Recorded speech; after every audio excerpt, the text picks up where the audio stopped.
진이 엄마, 이번에 진이가 모의고사에서 1등급 받았다고? 아유, 진이는 어떻게 그렇게 똑똑해? 우리 딸, 애가 머린 똑똑한데 영 공부를 하려고 하질 않아. 아유, 하지. 영어랑 과학이랑 그거 단과반 듣고 있는데 영 못하. 에휴, 뭐 학원만 다닌다고 뭐 성적이 오르는 것도 아니고. 어머, 찌개가 끝내. 에휴, 딸 자랑은 그냥 딸. 얘기 좀 하자. 아, 왜요? 잠깐만 일로 와봐. 나 숙제하러 가야 돼요, 친구들. 딸, 얘기 좀 하자. 일로 와봐. 송이야, 요즘에 날고 긴다는 애들도 다 과외에다 학원에다 그렇게 시간을 쪼개서 그렇게 공부를 한다더라. 어? 아니, 최소한 서울에 있는 대학은 가야 될 거 아니야. 엄마, 나도 고민 중이야. 맨날 만화책만 보면서 무슨. 그냥 보는 거 아니라니까. 잠깐만 일로 와봐. 그러니까 공부가 하기 싫은 거야? 아니, 엄마가 넉넉하진 않아도 부족함 없이 밀어주겠다는데, 아니, 공부가 그렇게 싫어? 그게 아니라 난 만화가가 되고 싶다고. 근데 학교 공부도 해야 되고 만화 공부도 하고 싶고, 도대체 뭐가 맞는 건지 모르겠어. 그래, 네가 만화가가 되고 싶은 건 알아. 근데 대학은 가야지. 몰라.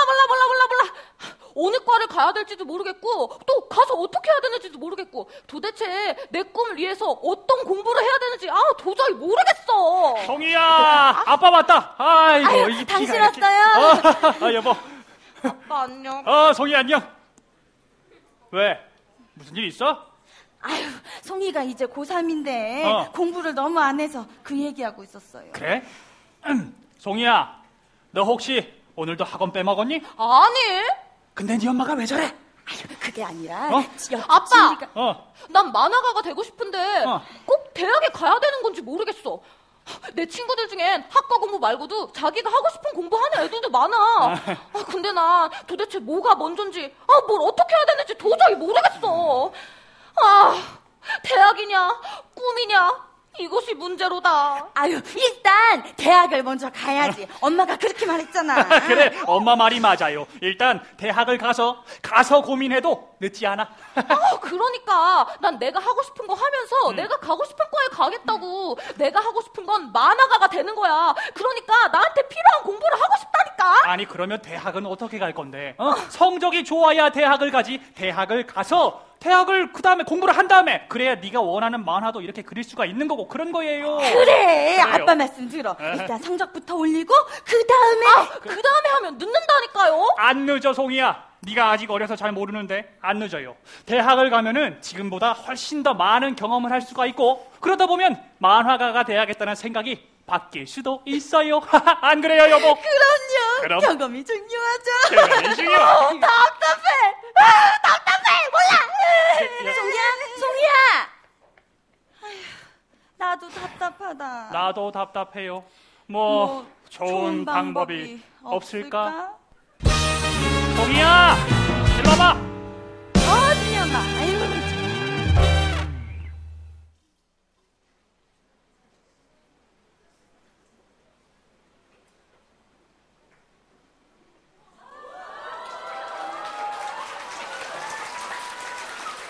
네, 반갑습니다. 앉아서 할게요, 앉아서. 네. 방금 보신 짧은 상황극 열연해주신 세 분의 연기자에게 다시 한번 큰 박수를 부탁드립니다. 아주 좋았어요. 아주 연기 잘 하시는데요, 그쵸? 네. 좀 아쉬운 건 이제 세 사람 다 실제 나이는 거의 비슷하지 않겠나.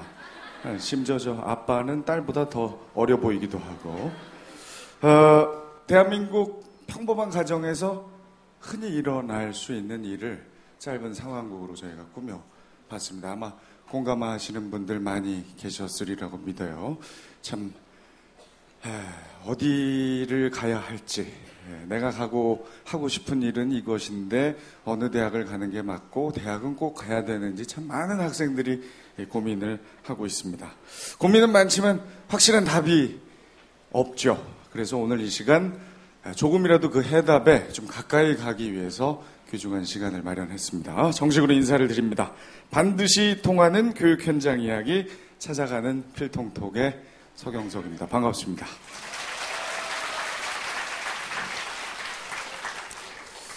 의정부는 제가 참 좋아하는 곳입니다. 아주 서울에 올라와서부터 참 동경했던 지역이고, 제가 총각 때는 의정부 출신의 처녀와 교제를 한 적도 있고, 그래서 참 오늘도 오면서 아주 감회가 새로웠었어요. 상당히 많이 발전해 있고 공기는 여전히 좋고 아주 훌륭한 곳 의정부에서 오늘 진행하게 되는 필통톡, 함께 해주실 분들을 모셔서 함께 인사를 나누겠습니다. 여러분 큰 박수로 맞이해 주십시오. 네, 약간 한 발짝 늦게 나오셨는데 우리 장관님 비롯해서 많은 분들이 일단 자리하시면 한 분 한 분 소개해 올리겠습니다. 자, 자리에 앉으시고요. 자, 어서 오십시오. 자, 먼저 행복한 학교 만들기 위해서 정말 눈코 뜰 새 없이 다니시는 분입니다. 오늘도 상당히 피곤해 보이세요. 어제도 뭐 엄청나게 일을 많이 하셨다고 들었는데 교육과학기술부의 이주호 장관께서 자리하셨습니다. 자, 그리고 학교에서 우리 학생들 진로를 위해서 함께 고민을 해주십니다. 효자고등학교 진로 진학 상담교사이신 김진영 선생님, 고맙습니다. 자, 그리고 여러분이 정말 많이 관심 갖고 있는 제도죠. 입학사정관제를 현장에서 담당하고 계시는 분이에요. 연세대학교 입학사정관 박정선 교수께서도 오셨습니다. 자, 그리고 아마 오늘 이 친구의 얘기가 아마 여러분에게 정말 많은 공감을 불러일으킬 걸로 예상이 됩니다. 여러분 선배예요. 의정부 여고 출신이고요. 또 같은 지역 출신이고. 참. 잠깐 앉아봐요. 참 연예인인데 나보다 더 많이 박수를 받는. 그럴만합니다. 포항공대 지은경 학생입니다. 어서 오십시오.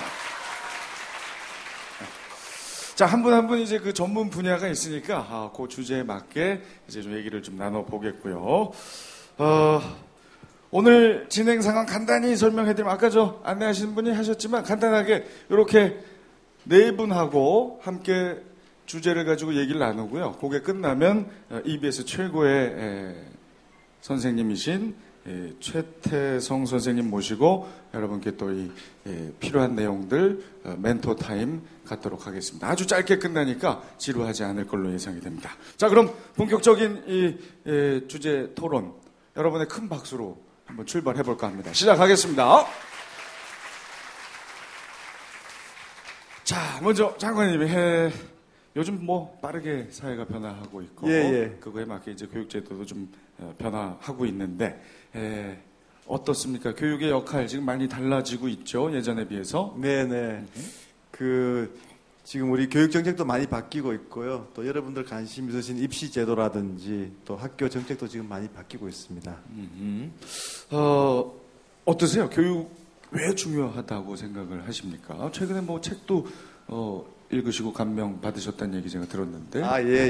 퍼스트 무버인가요? 네. 그 피터 언더우드라고요. 아마 여러분들 언더우드 가문 아시죠? 우리 한국에서 선교하시면서 학교도 세운 거기 이제 자손인데요. 그분이 쓴 책인데 한국은 이제 퍼스트 무버, 그러니까 과거에는 패스트 팔로우 해서 이렇게 빨리 따라가는 나라였는데 이제는 이제 선도로 가는 나라가 되고 있다. 그리고 한국이 세계의 중심 역할을 하려면 이제 포스트 무버로서 창의성과 인성을 갖춘 그런 인재들을 많이 배출해야 된다 하는 그런 책이었는데요. 제가 감명 깊게 읽었습니다. 네. 이번에 교육과학기술부의 정책하고도 사실 상당히 일맥상통하고요. 그렇죠. 창의 인성교육 지금 방금 말씀하셨고 진로교육 이번 교육과학기술부에서 가장 강조하는 얘기 중에 하나인데요. 창의 인성교육의 의미는 뭐고 궁극적인 방향에 대해서도 간단히 설명해 주시죠. 지금 뭐 여기 학부모님들도 나와 계시고 지금 이제 학생들 많이 나와 계신데 참 반갑습니다. 기말고사는 다 끝나셨나요? 네. 아마 이제 그 시험 공부한다고 이제 참 그 고생도 많으신데요. 우리가 이제 미래가 필요한 인재가 어떤 인재인지에 대해서 항상 그 교육 당국, 정부 입장에서는 이제 많이 고민하게 됩니다. 아마 학부모님들도 마찬가지실 테고, 사실 학생들도 내가 어떻게 앞으로 어떤 인재가 돼야 될 것인가 하는 그런 게 참 중요한데요. 많은 이제 그 전문가들이나 또 미래를 고민하는 분들은 그 미래 인재가 반드시 갖추어야 될 그런 핵심 역량으로 크게 뭉뚱그리면 창의성과 인성을 꼽고 있는 것 같습니다. 창의성과 인성을 갖춘 인재가 앞으로 이제 미래가 필요한 인재다 하는 것이고요. 그러니까 교육 정책은 이제 항상 그 소위 멀리 보고 하는 정책이 돼야 되니까 그런 미래가 필요한 인재를 배출하는 쪽으로 입시 제도도 이제 가져가야 되고 또 학교 정책도 그렇게 맞춰야 된다고 생각하고요. 그래서 어떻게 보면 이제 그 우리 대한민국의 교육 정책의 가장 중요한 핵심 키워드가 창의성과 인성이 되고 있다, 이런 말씀을 드리겠습니다. 네. 자, 방금 장관께서 말씀하신 대로 창의 인성 교육, 실제 이제 현장에서 얼마 전부터 이제 이루어지고 있는데, 우리 김진영 선생님, 구체적으로 어때요? 학교에서는 창의 인성 교육이 아마 잘 나올 겁니다. 안 보셔도 되고. 어떻게 이루어지고 있습니까? 구체적으로 학교에서 창의 인성 교육이 어떻게 이루어지냐고 말씀을 하셨는데요. 이제 저희가 이제 교육 과정이 계속 개편되고 발전되고 있지 않습니까? 그 중에서 2009 개정 교육 과정에서 가장 대표적이라고 할 수 있는 게 바로 창의적 체험 활동의 신설입니다. 예전에 재량 활동과 특별 활동을 통합해서 창의적 체험 활동을 만들었는데, 이 창의적 체험 활동이 바로 학교 내 교육 과정 안에서 교육의 내용과 방법 그리고 평가 체제를 통해서 학생들의 창의성과 인성을 신장시키고자 하는 프로그램입니다. 교육 내용입니다.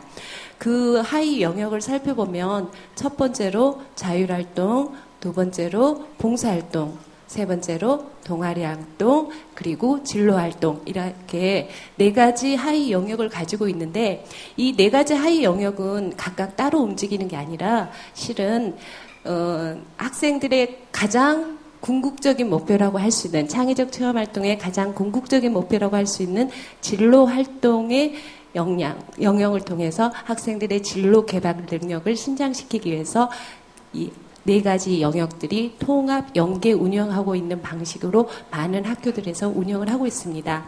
제가 간단하게 창의적 체험 활동 중에서 우수 사례를 말씀드리면은요. 네. 성남의 중원구에 있는 영성중학교 같은 경우에는 학생들의 다양한 재능과 끼, 이런 거를 발산할 수 있는 공간을 마련해 줍니다. 여러분들도 학교에서 각종 동아리 활동들을 많이 하고 계시잖아요. 밴드 활동이라든가 또 보컬, 그 다음에 또 자신이 가지고 있는 여러 가지 특기, 미술 특기라든가 만화 특기라든가 또 체육 특기, 이런 것들을 자유롭게 발산하고 또 같은 또래 집단끼리 모여서 스스로 능력을 신장시킬 수 있는 기회들을 많이 제공을 하고 있습니다. 그래서 요즘은 특히 그런 활동들이 1시간짜리 분량으로는 좀 어려우니까 주당 2시간씩 해서 금요일날 오후에 몰아준다든가 아니면 금요일에 너무 편중되니까 수요일에 몰아준다든가 해서 여러분들이 다양한 체험 활동들하고 교내 활동들을 하고 있는 걸로 알고 있고요. 또 대표적인 예로 든다면 우리 인근 지역에 있는 태계원 중학교 같은 데서도요. 동아리 활동이나 봉사 활동을 통해서 자신의 진로에 맞는, 자기가 생각하고 있는 진로에 맞는 동아리 활동과 봉사 활동을 통해서 그것을 또 포트폴리오해서 대학의 전형에 활용할 수 있도록 학교 내에서 각종 지원과 격려를 해주고 또 선생님들이 도와주고 있는 그런 상황입니다. 그 외에도 우리 의정부 지역에서도 많은 학교에서 아마 창의적 체험활동의 고등학교 같은 경우에는 주당 4시간, 중학교도 주당 3시간 이상의 시간을 할애해서 체험활동을 하고 있는 것으로 알고 있습니다. 네. 상당히 좀 활발하게 이루어지고 있네요. 예. 이제 객석에 이제 조명이 좀 밝혀지니까 여러분의 면면을 확인할 수 있는, 다들 예쁘고, 예? 잘생겼어요. 내 말이 말 같지 않아요? 반응 좀 보여주세요. 예, 훌륭합니다, 아주. 예, 아까는 좀 어두컴컴해가지고, 사실 저희끼리 얘기하는 분이, 좋네요. 요 분위기로 계속하겠습니다, 우리 조명 감독님. 예, 예쁘다. 예.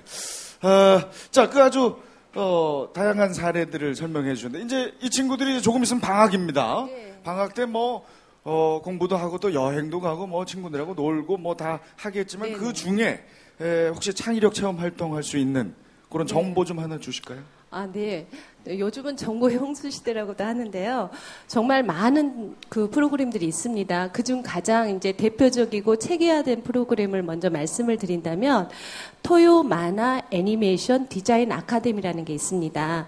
그러니까 만화나 애니메이션, 영화 디자인 관련 전문가 협회에서 교육 기부 형식을 통해서 교과부하고 공동 협약 체결을 맺은 건데요. 지금 예술교육 선도학교나 대학교 등을 거점으로 해서 전국 16개 시도에서 토요일마다 프로그램을 운영하고 있습니다. 비슷한 예로 2012 꿈다락 토요문화학교라는 게 있거든요. 역시 여러분들의 다양한 문화 체험 활동을 할 수 있는 기회를 제공해주고 장을 마련해주는 건데요. 꿈다락이라는 주제로 이루어집니다. 꿈다락이라는 말은요. 나의 비밀스런 꿈의 아지트. 그러니까 여러분 각자 속에 있는 자기만의 꿈이 있잖아요. 그것을 좀 더 체계화시켜보고 좀 더 실현해보는 그런 기회를 제공해 주는 건데요. 이거 역시 16개 시도에서 있는데 제가 살펴본 부로는 우리 경기도에 있는 프로그램들이 가장 다양하고 다채로운 프로그램들로 구성되어 있는 것 같습니다. 여러분들이 이것에 대해서 좀 더 자세한 정보를 알고 싶으면요. 경기문화예술교육지원센터 경기문화예술교육지원센터 홈페이지에 들어가시면 일정과 내용과 그러면 참가 자격들이 있으니까 여러분들이 꼭 확인하셔서 자신에게 좋은 기회를 갖도록 하시고요. 그 외에도 우리 의정부 지역에서도 혁신교육지구 사업의 일환으로 굉장히 많은 여러분들이 참여할 수 있는 캠프나 프로그램들이 있습니다. 지금 동아리 대표들이 모이는 틴틴 캠프도 있거든요. 그 외에 경민대학이나 이런 데서 운영하는 각종 프로그램들이 있으니까 여러분들이 조금만 노력하고 학교 교실에 있는 게시판을 활용하시면 많은 기회를 얻을 수 있을 거예요. 네. 네, 우리 선생님 말씀하신 대로 이곳저곳 좀 찾아보고 꼭 좀 창의력 체험 활동 하시기 바랍니다. 경기도가 다른 지역에 비해서 세다고요? 네. 그렇게 얘기하실 수밖에 없겠죠. 네. 아니, 진실이에요. 진실이에요. 네, 장관님도 동의하십니까? 네, 열심히 하시는 것 같습니다. 정확히 좀 얘기해 주세요. 제가 다른 지역 갔을 때 또 여쭤볼 테니까. 네. 거기서는 경기도가 세다고 그러셨는데 어떠십니까? 제가 한번 여쭤볼게요. 자, 이게 참 타 지역보다 엄청납니다. 이 열기가. 예? 자리가 모자랄 정도로. 아이고, 이제 불편한 자리 죄송합니다만 저 여러분의 열정에 박수를 보내드리고 싶고. 사실 이런데 참여하는 것 자체가 사실 체험 활동이죠. 그렇지 않습니까? 네, 대단한 분들. 제 마음속에 박수를 계속 보내겠습니다. 자, 창의 인성 교육 관련해서 일단 요 정도 얘기를 하고요. 사실 제가 한 가지만 좀 말씀하시겠어요? 싶거든요. 이제 여러분 중에 혹시 중학생들 많이 계세요? 한번 손 한번 들어보시겠습니까? 예, 많이 들어오셨네요. 혹시 그 중학생들 중에 스포츠 클럽에 다 가입하셨나요? 다 하셨나요? 혹시 중학생이면서 스포츠 클럽 아직 가입 안 하신 분 계신가요? 몇 분밖에 안 계시네요, 정말. 정말 경기도가 잘하고 있는 것 같은데요. 네. 저희가 이 창의 인성 교육 했을 때, 선생님 강조하신 이제 창의적인 체험 활동이나 또 주말 프로그램, 방학 프로그램도 중요하지만, 우리 이 정규 과목 교과에서도 창의 인성을 길러주는 쪽으로 많이 노력하고 있습니다. 그래서 앞에서 상황극에서도 나왔지만, 여전히 아마 학부모님들께서는 국영수 과목에 관심이 많으시겠지만, 사실 아이들이 21세기에 정말 훌륭한 인재가 되려면 창의성, 인성을 갖춰야 되는데, 창의성, 인성을 키우는 과목은 국영수에만 국한된 것은 아니거든요. 그래서 제가 스포츠를 왜 지금 말씀을 드렸는가 하면, 특히 스포츠가 그동안 너무 활동이 적었기 때문에 아이들 인성을 키우는데 굉장히 좀 문제가 있었다는 비판이 많았습니다. 그래서 특히 중학교의 경우에는 에너지가 이렇게 많이 넘칠 때고, 그러다 보니까 그게 잘못 발산돼서 학교 폭력도 많아지고 그렇지 않습니까? 그래서 그걸 극복하는 방식 중에 하나가 스포츠 클럽을 많이 활성화하겠다 해서 1학기 때부터 그걸 많이 강화했고요. 이제 2학기 때부터는 의무적으로 모든 중학교에서 모든 학생이 스포츠 클럽 활동을 반드시 하게 돼 있고요. 중학교 1학년, 2학년은 일주일에 1시간씩, 그리고 3학년은 2시간씩 이제 의무적으로 반드시 스포츠 클럽 활동을 하게 돼 있습니다. 그래서 이런 스포츠 클럽 뭐 축구든 농구든 배구든 뭐 아니면 요즘 여학생들을 위해서 뭐 스포츠 댄스 같은 것도 하실 수 있게 돼 있고요. 그래서 본인이 좋아하는 스포츠를 하나씩 이렇게 반드시 택하셔서 중학교 3년 동안 이렇게 하시면 체력도 체력이 일단 길러져야지 또 소위 지덕체라고 하지 않습니까? 그 균형된 그런 이제 발달을 할 수가 있는 것이고요. 또 이렇게 스포츠 활동을 하면서 사실은 상대방과 공감하고 리더십을 키울 수 있는 그런 인성교육도 굉장히 많이 됩니다. 그래서 저희가 이제 인성교육, 뭐 창의성 인성교육 했을 때는 스포츠 활동이라든가 예술 활동 이런 것도 지금 많이 강조하고 있다는 말씀을 드리고요. 또 단순히 뭐 국영수를 공부를 하더라도 그냥 암기식으로 하는 게 아니고 소위 프로젝트형으로 과제를 주면 그 과제에 대해서 이렇게 학생 몇 명이서 팀을 이뤄 가지고 그 문제 해결을 하는 그런 프로젝트형 수업을 많이 권장을 하고 있습니다. 그래서 아마 여기 선생님들도 계시겠지만 최근에 그런 프로젝트형 수업을 좀 많이 하기 위한 교사 연수들도 지금 많이 하고 있고요. 그래서 저희가 지금 전체 교육 방향을 어떻게 하면 학생들에게 창의성과 인성을 키워주는 방향으로 할까 많이 고민하고 있고 그런 쪽으로 변화를 추구하겠다는 말씀을 드리고 싶습니다. 네. 네. 참 잘하신 것 같아요. 스포츠 클럽. 제가 이제 중학교 다닐 때가 이제 한 몇십 년 전인데, 그때는 저희가 눈치를 보면서 운동을 해야 됐었거든요. 네? 심지어 다른 학교에는 막 체육 시간에 영어, 국어 막 시키고 그랬던 게 참 불과 몇 년 전입니다. 근데 이제는 정말 정부에서도 그리고 학교에서도 적극적으로 스포츠 활동을 할 수 있도록. 저는 지금도 매주 축구 하거든요. 뭐 여학생들에게는 해당 안 되는 얘기지만 정말 운동해야 돼요. 어릴 때부터 일주일에 한두 번이라도 꼭 해야 됩니다. 안 그러면 나중에 몸이 이윤석처럼 돼요. 네, 정말. 막 뼈가 사가요. 그냥 주구장창 이것만 적당히 풀어줘야 됩니다. 근데 이걸 이제 정부가 나서서. 예, 저희가 이제 그렇게 하는 게 사실 또 요즘 이제 첨단 과학인데 뇌과학에 좀 기반을 둔 부분도 많이 있습니다. 뇌과학자들이 이제 우리가 이제 이 인체 중에서 뇌가 가장 연구가 아직 덜 된 부분이긴 하지만 좀 무궁무진한 사실 연구 분야인데요. 최근에 이 뇌에 대해서 기능에 대해서 많이 이제 연구에 진전이 있었는데 그 중요한 결과 중에 하나가 이 스포츠 활동이 많이 하면 일단 감성적인 역량 그러니까 뭐 우울증이라든가 이런 것도 많이 저하되고 학교 폭력도 많이 줄어든다 하는 연구 결과가 지금 나오고 있고요. 또 스포츠 활동을 많이 하는 학생이 성적도 더 좋아진다 하는 게 있습니다. 그래서 이게 과거에 우리가 지덕체라고 해서 지식과 또 감성과 체력이 이렇게 하나로 다 이렇게 한다, 균형 있게 해야 된다 하는 그런 뭐 옛날 우리 학자들의 말씀도 강조를 하셨는데요. 실제로 그게 요즘 최근 과학에서 지금 증명이 되고 있는 것 같거든요. 그래서 스포츠가 그런 인성을 키워주고 또 이제 심지어는 뭐 학교 폭력 문제라든지 또 아이들 성적 향상에도 도움이 된다 하는 그런 연구가 속속 나오고 있기 때문에 그동안 우리가 너무 이제 이 입시 위주 공부를 하다 보니까 아이들 스포츠나 이 체육 활동을 너무 등한시했다 하는 그런 비판도 많이 있고요. 그래서 이번에 이제 계기로 해서 스포츠 클럽 활동을 많이 늘렸습니다. 네. 네. 하여튼 뭐 갑자기 바꿀 수는 없지만 하여튼 꾸준히 지금 노력을 하고 계십니다. 자, 창의 인성 교육 관련해서는 이 정도로 얘기를 마무리하고 다음으로 넘어갈게요. 사실 이 창의성 인성 교육하는 것 자체가 궁극적으로 이제 훌륭한 인재를 양성하기 위함 아니겠어요? 앞으로 이제 진로 때문에 많이들 고민하시는데 다양하게 요즘 정부가 진로 교육 제도를 만들었어요. 예. 왜 진로 교육이 중요한지 설명을 좀 앞에서 상황극에서도 보니까 잠깐 나오던데요.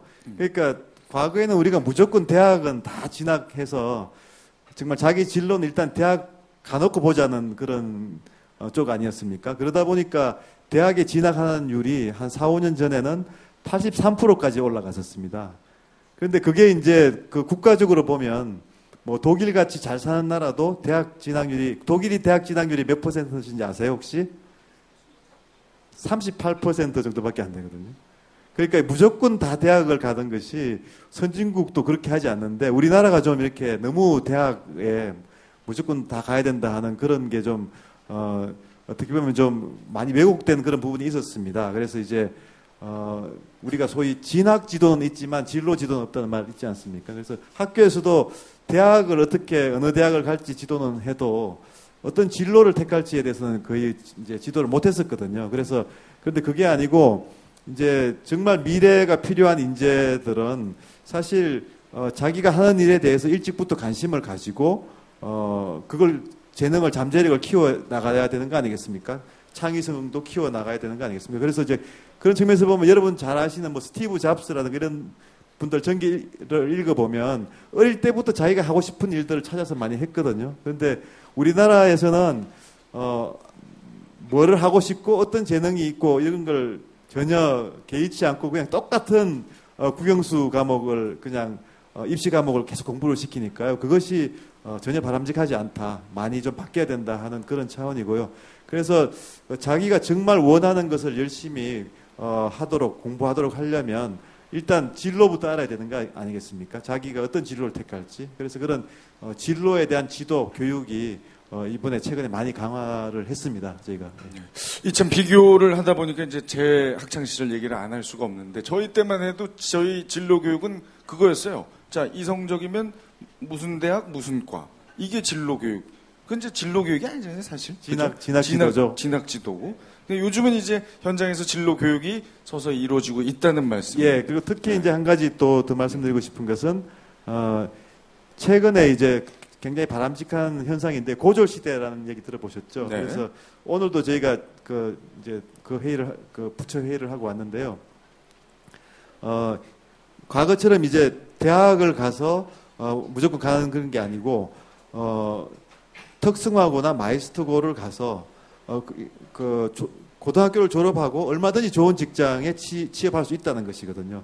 오히려 대학에 아무 생각 없이 갔다가 그냥 또 막상 취업할 때 돼서 직장을 못 구하는 경우가 많은데 그게 아니고 자기가 원하는 진로를 일찍부터 택해서 거기에 맞는 특성화 고등학교나 마이스터고를 찾아서 진학을 하고 고등학교를 졸업하고 바로 취업을 하는 거죠. 그래서 인류 직업인이 되기 위한 그런 충분한 그런 경험을 쌓고 소위 또 그 선취업 후진학이라는 게 있습니다. 그래서 마이스터고나 특성화고를 진학한 아이들의 경우에는 그냥 거기서 끝나는 것이 아니고 얼마든지 직업을 가지고 자기가 원하는 것을 하다가 아까 이제 만화가 애니메이션 나왔습니다만 그런 쪽에 본인이 먼저 뭐 특성화고를 가서 또 그 애니메이션 전공으로 이렇게 일을 하다가 또 그게 더 좀 이제 그 역량을 개발하고 싶을 때 얼마든지 대학을 그러니까 주말 뭐 대학이라든지 아니면 사내 대학도 있고 사이버 대학도 있고 또 최근에는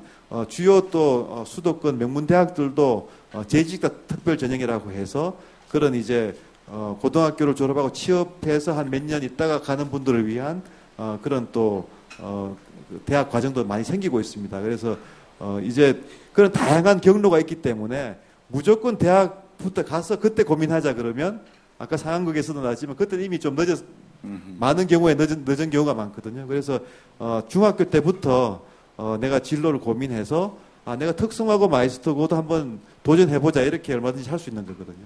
네. 자, 대학을 뭐 가지 말라는 얘기가 아니라 물론입니다. 네. 무조건적으로 갈 필요 없고 그리고 예전과 달라서 시기적으로도 언제든지 기회가 주어지는 것이 마이스터고 특성화고를 선택해서 일단 인류 직업인이 되는 길을 택할 수도 있다는 것이죠. 알겠습니다. 네. 자, 그러면 우리 김재웅 선생님이 사실 이제 진로교육 지도 교사시잖아요. 네. 그래서 이제 죄송합니다. 이게 미리 모셔놓고 아무 얘기도 안 여쭤보고 뭐 한 말씀 하시겠습니까, 교수님? 네, 분위기 어떻습니까? 네. 네, 걱정하지 말고 계속 진행하십시오. 괜찮으세요? 네. 혹시라도 견디기 힘드시면 이렇게 톡톡. 학생 괜찮죠? 네, 의정부 요구 팬들이 와 있으니까 힘내시고. 자, 김진영 선생님, 요즘 학교에서의 진로교육 어떻게 이루어지고 있습니까? 네. 뭐 요즘 학교에서 진로교육이라고 하면은요. 예전에는 아까 조금 전에 장관님 말씀하신 대로 진로 그러면은 상급학교 진학, 그다음에 특성화고 같은 경우에는 그 특성화고에 맞는 직장으로 취업, 이것이 전부였습니다. 그렇지만 이제 2010년도부터 시작돼서 2011년도 경기도 같은 경우는 이제 작년 9월에 첫 시작이 되었죠. 저 같은 진로 진학 상담 교사라고 하는 전문 교과목 자격증을 가지고 있는 교사들이 각 고등학교 그리고 중학교, 의정부 같은 경우는 지금 현재 5개 중학교에 배치가 되어 있습니다. 근데 아마 2013년도에는 전체 중고등학교에 모두 1명 이상의 진로 진학 상담 선생님이 배치가 되실 겁니다. 이 선생님들의 역할은요, 여러분들의 진로 교육의 정체성이 무엇이고 어떤 것이 바로 진정한 진로 교육이라는 것을 여러분들과 그다음에 학부모님들과 그리고 교사와 함께 인식하고 그리고 그것을 꾸준히 체계적으로 진행해 나갈 수 있는 어떤 선도적인 역할을 하고 있는 건데요. 네. 대표적인 예로 말씀드린다면 지금 진로와 직업이라는 교과목을 선택한 학교들이 있을 거예요. 그렇죠? 또는 진로와 직업이라는 교과목을 선택하지 않았다고 하더라도 창의적 체험활동 시간에 주당 1시간 이상을 배정해서 진로 시간이라는 교과목을 통해서 진로라는 것이 도대체 무엇인가에 대해서 체계적인 교육이 이루어지고 있습니다. 진로는 크게 3가지입니다. 나를 이해하고 나의 성격, 특성, 흥미, 소질, 그리고 나의 가치관, 나를 이해하고 그 다음에 내가 세상에 나가서 직업을 가지게 될 미래 사회, 10년에서 15년 후가 되거든요. 그 미래 직업 사계를 이해하고 세계를 알아야 되잖아요. 세상이 어떻게 변하는지 알아야 되잖아요. 그리고 최종적으로 우리가 어떤 합리적인 직업 선택에 대한 의사 결정을 할 수 있는 능력을 기름으로써 합리적인 직업 선택 또는 진로 선택을 하고 그것에 대한 실천력을 배양할 수 있는 힘을 길러주는 교육 시스템이라고 생각하시면 됩니다. 그런데 직업이라는 게요, 여러분들 책을 읽거나 신문 뉴스에서 보고 알겠지만 한 가지 직업만으로 평생 사는 시대는 아닙니다, 이제. 여러분들 같은 경우에는 아마 6, 7개의 직업을 갖는다 그래요. 미래 학자들의 얘기에 의하면. 그래요? 네. 그렇다면 그때 자기가 처한 상황에서 가장 합리적이고 가장 이상적인 선택을 할 수 있고 또 내가 그 선택을 할 때 내가 그 자격 요건에 맞는 것을 겸비할 수 있도록 평생 교육 시스템 속에서 자기 주도 학습을 할 수 있는 능력이 21세기 미래를 살아가는 데는 가장 중요한 능력입니다. 그것이 바로 우리는 다른 말로 적응 유연성이라고도 하고요. 또 진로 성숙도라고도 표현을 하죠. 그래서 학교에서 이루어지는 진로 교육의 궁극적인 목표는 네. 진학이나 직업 선택 교육이 또 한 축을 이루고 있지만 그것보다 더 큰 것은 제가 조금 전에 말씀드렸던 진로 적응 능력을 신장시키는 것.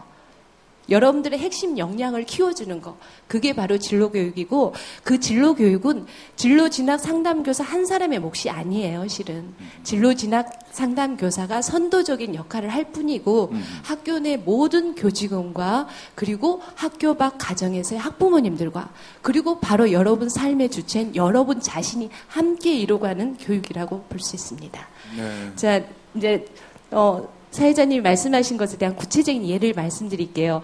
네. 아까 진로 교과 말씀드렸고요. 그다음에 진로 동아리 활동이라는 게 있어요. 저희 학교에서 이루어지는 예를 말씀드리겠지만 여러분들 학교에도 다 있을 거예요. 진로 탐색 동아리 활동이라 그래서 아까 제가 말씀드렸던 자기 이해 측면에서 좀 더 전문가들과 함께 자기를 좀 더 깊게 탐색하고 또 나를 알므로써 다른 사람을 알고 왜냐하면 21세기는 협업의 시대거든요. 그리고 또 나의 미래에 대한 구체적인 계획을 세울 수 있고 실천할 수 있는 능력을 키워주기 위해서 집단 상담 프로그램을 운영을 하고 있습니다. 어허. 제가 운영하고 있는 동아리를 예로 말씀드릴게요. 네. 그래서 집단 상담을 3회기를 실시하고 그 다음에 학생들과 나눔의 시간을 갖고요. 어느 정도 자기 자신의 직업에 대해서 이제 한 10년의 최초 직업이 되겠죠. 어떤 플랜이 세워지면 그것과 관련된 도서를 선정해서 한 달 동안의 기회를 주고 그 책에 대해서 전문적으로 읽는 거죠. 예를 들어서 그 직업에 성공한 롤모델에 관련된 책이라든가 또는 그 직업인이 되기 위한 방법에 관련된 책이라든가 읽고 나서 서로 이렇게 토론 활동을 합니다. 친구들. 그 과정을 통해서 자기가 가지고 있던 직업에 대한 막연한 환상 같은 네. 거라든가 그런 막연한 정보보다는 좀 더 구체적이고 이면과 양면을 볼 수 있는 기회를 갖게 되고요.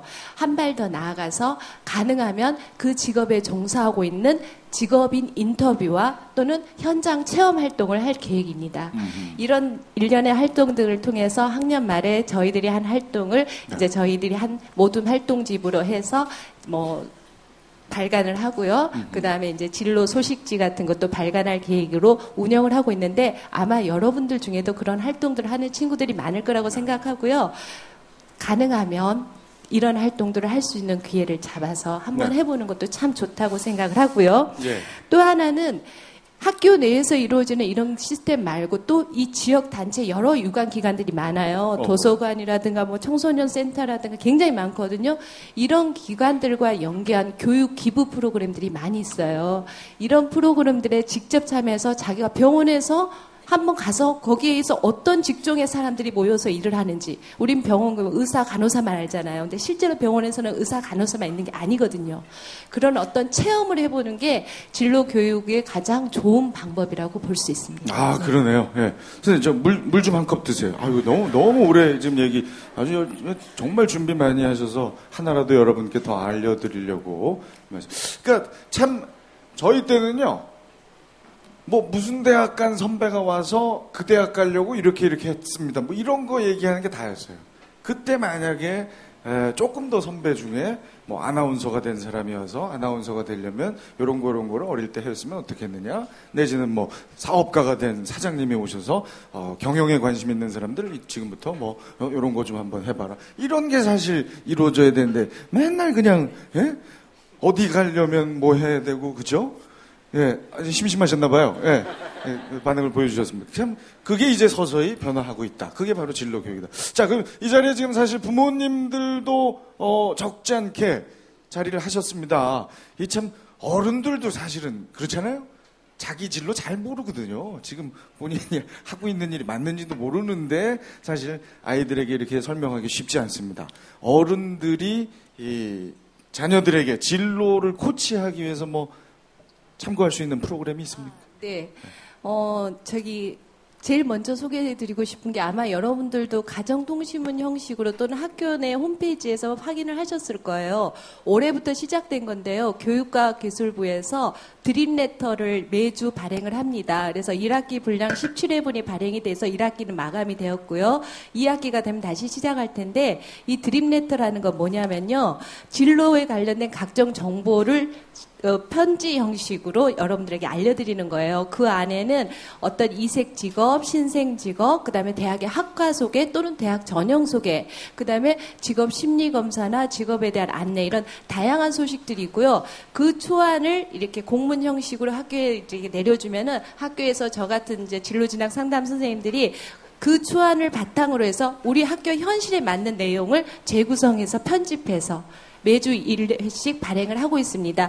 혹시 못 보신 어머님들은요, 홈페이지에 들어가시면 아마 분명히 다 있을 거예요. 한번 보세요. 굉장히 유익한 내용들이 많이 있고요. 또 하나는 청소년 상담원에서 지금 1993년부터 이어지고 있는 학부모 이음 교육이라는 게 있습니다. 부모 이음 교육이라는데 이거는 이제 그 부모들의 어떤 그 교육, 자녀 교육 역량을 신장시키기 위해서 11가지 종류의 프로그램을 신장하는데 그 중에 진로 교육이 한 축을 차지하고 있고요. 제가 더불어서 어머님들께 또는 부모님들께 잠깐 말씀드리고 싶은 것은 제가 얼마 전에 학생을 하나 상담을 했어요. 상담을 했는데 바로 아까 그 상황극에서처럼 부모와 진로 갈등을 겪고 있는 친구예요. 그 친구가 많은 얘기를 하던 중에 제가 그 말을 했거든요. 뭐가 가장 힘드니? 그리고 무슨 말을 듣고 싶니? 라고 했더니 그 친구가 하는 말이 저는 늘 고민하고 애쓰고 나름대로 하려고 하는데 아무것도 안 한다 그러고 심지어는 네가 하는 게 뭐가 있냐? 개념 없다. 놀기밖에 더 하냐? 이런 말을 했을 때 가장 힘들다고 하더라고요. 물론 그 친구는 공부를 못해요. 학교에 지각도 자주 해요. 근데 그런 말을 하더라고요. 그래서 그럼 무슨 말이 가장 듣고 싶니? 그랬더니요. 그 친구가 너 힘들지? 라고 엄마가 한 번만 말해줬으면 좋겠대요. 그 말을 하는데 학생도 울컥하고 저도 좀 울컥하더라고요. 실은 저도 학교에서는 선생님이지만 집에 가면 엄마거든요. 저도 제 아이들한테 힘드니라는 소연보다는 오늘 공부 많이 했냐? 오늘 뭐 했어? 시험 몇 점 맞았어? 이런 말이 먼저 나와요. 실은. 진로 교육 선생님이 그러시면 안 되죠. 근데 반성을 하긴 하죠. 근데 어머님들 우리가 진짜 그러잖아요. 자녀들한테 아이가 듣고 싶은 이야기가 뭔지보다는 내가 아이한테 어떤 기대를 하고 있는지에 생각이 더 많이 가잖아요. 아이를 이해하고 아이의 말을 들어주는 거예요. 그게 어떻게 보면 가정에서 진로교육의 가장 큰 출발이고 부모님들이 어떤 프로그램에 참여하고 어떤 교육을 받는 것보다도 더 우선되어야 할 부분이라고 생각합니다. 저도 반성 많이 하고 있습니다. 예, 알겠습니다. 자, 참 현장에서 많이들 지금 초기지만 노력들을 하고 있습니다. 이렇게 들어보시니까 어떠세요? 예, 의정부 쪽 경기도 선생님도 참 열심히 하시는 것 같고요. 또 우리 학생들 지금 뭐 오셔서 이렇게 열심히 듣고 있는 거 보니까 정말 의정부 교육이 굉장히 희망이 있는 것 같습니다. 네. 알겠습니다. 예. 자, 창의 인성교육 그리고 진로교육에 관해서 우리 진로교육 상담 선생님 모시고 말씀을 좀 나눠봤는데 계속 우리만 얘기하니까 조금 그럴 것 같아서 잠깐 질문하실 수 있는 시간 드리겠습니다. 창의 인성교육, 진로교육 관련해서 방금 들으신 얘기 혹은 평소에 생각했던 얘기 있으면 한 두세 분만 한번 질문 받아 있으시면 손 드세요. 저희가 마이크 가져다 드릴게요. 괜찮습니다. 어떤 질문이든. 자, 우리 장관께서도 의정부 교육 미래 상당히 밝다 이렇게 얘기하셨는데 적극적인 자세 부탁드립니다. 딱 두 학생만 받을. 그렇죠. 우리 일단 어머님이신 것 같은데 학부모님 대표로 마이크 한번 드려보겠습니다. 효자중학교에서 온 학부모 김기남입니다. 다른 게 아니고요. 네. 지금 이제 저는 고등학교 2학년의 학생이 있고 중학교 3학년의 학생을 두고 있는 학부모입니다. 근데 그 진로 지도라는 거를 지금 이제 창의 인성 교육하고 같이 듣고 있는데, 그러니까 저희가 이렇게 아이를 키우다 보면 지금 고등학교 1학년에서 2학년 올라갈 때 이과 문과 나눠서 하고 있잖아요. 근데 성향이 그때 완벽하지가 않고 지금 중학교 때도 사실 계속 이게 과정이 바뀌고 있기 때문에 그거에 맞춰서 하는 것이 너무나 어렵고요. 찾을 길이 없는데 중간에 바꿀 수도 없고 그런 문제들이 너무나 사실 그러니까 엄마들이 모든 엄마들의 걱정이 아닌가 싶습니다. 그래서 그 부분에 대해서 조금 저희가 언제쯤에 정말 아이들한테 지금 고등학생을 이제 2학년, 3학년 정도 됐을 때는 당연히 지금 그 선생님 말씀하신 게 맞지만 중학교 아이부터 준비가 안 되면 그게 안 되는데 그렇게 성향이 나타나지가 않는다는 거죠. 그래서 그런 부분을 어떻게 좀 받쳐줄 수 있는지 그거를 좀 알려주시면 좋겠어요. 네. 네. 맞습니다. 저도 얼마 전에 저희 고등학교 1학년 학생들이 이제 계열 선택을 해야 되잖아요. 그래서 5월달, 6월달 굉장히 바빴어요. 상담도 엄청 많이 하고요. 그래서 이제 1학년 학생 전체적으로 자연계열과 그다음에 인문계열의 특성이 무엇인지. 근데 실은 자연계열, 인문계열을 나누는 게 큰 어떤 차이는 실은 없어요. 없지만 어쨌든 교육과정 내에서 선택을 해야 될 상황이니까 특성이 무엇이고 어떤 공부를 하는지 아이들은 이렇게 생각해요. 수학이 싫으니까 문과, 난 수학을 좀 잘하니까 이과. 이렇게 하거든요. 근데 그런 어떤 단순한 척도로 선택을 하기엔 너무 큰 대가를 치러야 돼요. 그래서 이제 가장 좋은 게 아까 제가 말씀드린 자기 이해잖아요. 나의 적성, 내가 잘하는 게 뭔지, 그 다음에 나의 흥미, 내가 좋아하는 게 뭔지를 그걸 먼저 체크를 하셔야 돼요. 그래서 부모님들이 학생들하고 함께 커리어넷이나 오크넷 또는 학교 상담 선생님하고 찾아가서 간이 검사를 이용해서 이렇게 내가 좋아하는 것과 잘하는 것, 그리고 나의 학과 성적표를 놓고 비교 분석하는 그런 절차들이 필요해요. 그런 절차 없이 막연하게 생각했을 때는 정말 뜬구름 잡기가 되고요. 또 정말 나중에 후회스러운 상황이 발생을 합니다. 절대적으로 변경 불가인 것은 세상에 없어요. 문과에서 이과로, 이과에서 문과로 바꿀 수는 있지만 그러기 위해서는 많은 기회비용을 부담해야 된다는 것이 있기 때문에 신중한 선택을 해야 되는데 어머님한테는 제가 먼저 자기 탐색 시간을 갖도록 하는 것을 말씀드리고 싶습니다. 네. 선생님 말씀드리니까 참 제때 생각나네요. 제가 바로 수학이 싫어서 문과를 선택한 대표적인 예입니다. 근데 저는 그래도 저희 부모님께 감사드리는 게 뭘 해라, 넌 어디 가야 돼 이렇게 강요는 안 하셨어요. 저한테 맡기셨기 때문에 제가 그냥 가고 싶은. 저 이제 고등학교 때 불어 선생님을 좋아했거든요. 남자인데 남자를 좋아했었어요. 멋있더라고요. 그래서 제가 이제 막연히 그냥 불문과 가서 지금은 이제 다른 직업을 하고 있습니다만 아무튼 어머님도 이렇게 막 이러지 마시고요. 아이가 뭘 잘할 수 있을 것 같아요. 이렇게 물어보요. 제가 하나 아쉬운 건 우리 엄마가 나하고 좀 그런 대화를 했으면 어땠을까? 라는 아쉬움은 아직. 근데 그때 그저 아버지 사업 실패하셔가지고 저랑 대화할 시간이 없었거든요. 아무튼 요즘 참 좋은 세상이에요. 조금만 더 관심 갖고 노력하면. 자, 이번에 학생 중에 한 명만 질문 받고 다음 주제로 넘어가겠습니다. 시간이 많이 좀 지체돼서. 자, 우리 누가 한번 해볼까요? 의정부 대표로 우리 학생이. 참 경기도 학생들이 참 점잖고 참 쑥스러운 말이. 참 인성들은 대단해요. 조금 더 적극성이 필요한. 가져다 주셨어요? 그렇죠. 우리 남학생. 용감한 녀석. 네. 자, 어디 소속 얘기하고? 네, 호원중학교 3학년 다니고 있는 최재성입니다.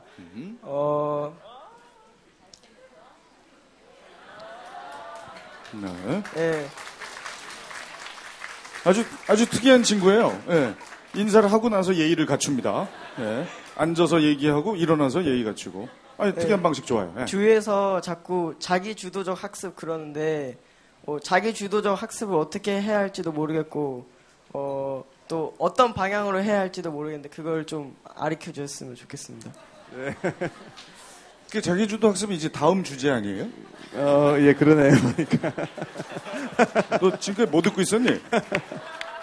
근데 괜찮죠, 뭐. 네. 저 친구의 질문으로 자연스럽게 그 다음 주제로 넘어. 아주 훌륭한 진행자예요. 우리 특목고 입시가 지금 이제 여러분 아시다시피 자기주도 학습 전형으로 바뀌었지 않습니까? 그래서 이제 근데 그 입시에 자기주도 입시 전형이라는 게 있고 사실은 그 입시 이름을 이제 자기주도 전형이라고 붙인 이유는 그만큼 이제 그 자기주도로 공부하는 게 굉장히 중요하다는 거거든요. 그러니까 우리가 그 창의성, 인성을 키울 때 어떻게 하면 그걸 많이 키우느냐 이렇게 이제 공부를 통해서 키우느냐 했을 때 그게 그냥 선생님 뭐 이렇게 적어주신 거 이렇게 주입식으로 외우면 그게 학습해서 뭐 이렇게 암기해서 이렇게 지식은 좀 늘어날 수 있지만 근데 우리가 이제 21세기 이렇게 지식 사회에서는 지식의 그 암기는 그렇게 중요하지는 않거든요. 지식이 계속 바뀌고 워낙 분량이 많기 때문에 여러분들 뭐 인터넷에서 계속 그냥 볼 수 있는 거 아니겠습니까? 그래서 어떻게 하면 그 지식을 잘 활용하고 새로운 것을 만들어내는 창의성이나 아니면 상대방과 공감하고 또 세상을 긍정적으로 보고 하는 이런 인성을 갖추는 이런 것들이 오히려 더 중요해지는 거거든요. 그래서 그런 면에서 보면 과거에 그렇게 암기식 방법보다 자기가 스스로 공부하는 그러니까 자기주도 학습을 통해서 해야만이 이제 창의성, 인성이 늘어난다는 것이거든요. 그래서 이제 근데 그 자기주도 학습이라는 게 결국 이제 쉽게 이야기하면 그 학원 가는 거는 이제 자기주도 학습 전형은 아닐 가능성이 많죠. 그러니까 학원에서 아마 공부하는 방식이 주로 이렇게 암기 위주 아니면 누가 이렇게 만들어준 걸 그냥 이렇게 그대로 이렇게 받는 거잖아요. 그게 아니고 스스로 고민하고 스스로 생각하는 역량이니까요. 그래서 제일 아마 쉬운 예가 독서일 것 같아요. 책을 많이 읽는 것이 일단 굉장히 중요하고요. 책을 많이 읽고 스스로 생각하고 하는 그런 역량이 많이 커지면 교육 과목을 공부할 때도 뭐 사회 과목이나 뭐 국어 과목을 공부할 때도 누가 써준 답이 아니고 스스로 많이 이렇게 생각을 해보는 거죠. 어떨 때는 또 굉장히 깊이 있게 이렇게 한번 따져보기도 하고 파보기도 하고 하는 이제 그런 건데요. 그거는 정말 누가 가르쳐 주는 것이 아니고 스스로 해내는 거니까 뭐 제가 이렇게 하면 됩니다 이렇게 답변할 그 성격은 아닌 것 같고요. 하여튼 그 가능하면 공부를 할 때도 이렇게 누구 강의를 듣고 이런 것보다도 자기 스스로 책을 읽는다든지 스스로 이렇게 고민을 해본다든지 하는 그런 시간을 많이 늘리면 좋을 것 같아요. 답이 됐는지 모르겠습니다. 네. 네. 자, 장관께서도 지금 가볍게 일단 문을 열어주셨는데 이제부터 얘기할 주제가 바로 자기주도 학습 또 입학사정관제 이렇게 되겠습니다. 학교 교육이 변화하면서 이제 입시 제도도 바뀌게 된 대표적인 예가 바로 입학사정관제죠. 네네네. 그러니까 고등학교는 이제 자기주도 학습전형으로 바뀐 거고요. 대학교 입시는 여러분들 아시다시피 수능 제도가 있고 그 다음에 이제 입학사정관 이렇게 되지 않겠습니까? 그런데 이제 수능 시험은 최근 들어와서 계속 이제 난이도를 좀 쉽게 하고 있습니다. 그래서 큰 취지는 수능의 부담은 좀 많이 줄여주겠다 하는 겁니다. 수능의 부담이 너무 많으면 여기 지금 고등학생들도 계시지만 고등학교 3년 내내 공부해도 참 풀기 힘든 아주 어려운 시험 문제를 가지고 이렇게 계속 힘들어 해야 되거든요. 그런데 우리 교육 정책을 하는 분들 하는 입장에서 보면 국가 시험이 이렇게 너무 다 어려우면 모든 학생들이 똑같은 공부를 다 그렇게 힘들게 해야 되잖아요. 그런데 그게 국가적으로 봤을 때 정말 미래 인재에게 요구되는 창의성과 인성을 키우는 방식이 아니다. 그래서 그런 국가가 치는 시험은 가능하면 조금 난이도를 낮춰서 부담을 줄여주는 것이 옳다 이렇게 보고 있는 것입니다. 그래서 수능의 난이도가 낮아졌고요. 또 이제 2014년 입시, 그러니까 지금 이제 고2 학년들 여러분 아시죠? 지금 이제 AB형으로 바뀌는 건 아시죠? 그래서 이제 바뀌었을 때 A형은 상당히 더 쉽게 나오게 됩니다. 그래서 좀 계속 부담을 좀 줄여주는 쪽으로 가고 대신에 이제 입학 사정관들이 여러분들의 창의성과 인성을 여기 입학 사정관 분이 나오셨기 때문에 아마 잘 설명을 해주실 겁니다만 그런 걸 중심으로 해서 여러분들을 선발하게 되는데요. 제가 한 가지만 정말 말씀드리고 싶은 거는 너무 입시를 중심으로 입학 사정관 제도의 본질은 입학사정관 분들, 여러분들이 열심히 정말 자기 주도적으로 여러분들이 하고 싶은 공부, 여러분들이 정말 흥미를 느끼는 쪽으로 열심히 이렇게 하면 입학사정관이 이걸 다 인정을 해주는 제도입니다. 그러니까 입시에 맞춰서 여러분들이 공부하는 것이 아니고 여러분들의 흥미, 여러분들의 꿈을 키워가는 쪽으로 공부를 하면 입학사정관이 그걸 쫓아와서 해주는 그런 그것이 입학사정관 제도의 본질이다 이런 말씀을 드리고 싶습니다. 네, 알겠습니다. 자, 입학사정관제 이제 좀 자세하게 설명해 주실 아까 행사 머리에 잠깐 소개를 해드렸었죠. 드디어 활약하실 시간이 됐습니다. 축하드립니다. 다시 한번 박수로 연세대 입학사정관 박정선 교수께서 오셨는데요. 저는 여러 번 행사를 다니면서 이제 관심을 갖게 돼서 압니다. 물론 다 알고 있겠지만 다시 한번 입학사정관 제도, 어떻게 학생을 선발하고 어떤 기준으로 선발하는지 좀 설명을 부탁드립니다. 예. 오래 기다렸습니다. 기존의 입시의 가장 대표적인 수단이라고 하면 이제 수능과 내신 또는 이제 논술 같은 그런 어떤 시험 성적 위주의 선발이 이제 가장 대표적이었는데 입학사정관제는 이제 그러한 시험 어떤 성적보다는 좀 다른 측면을 좀 보자 하는 것이 이제 가장 중요한 변화다 이렇게 볼 수 있습니다. 그래서 입학사정관제를 선발할 때 가장 중요한 것은 이제 서류평가와 면접평가로 이제 크게 나누어 볼 수가 있습니다.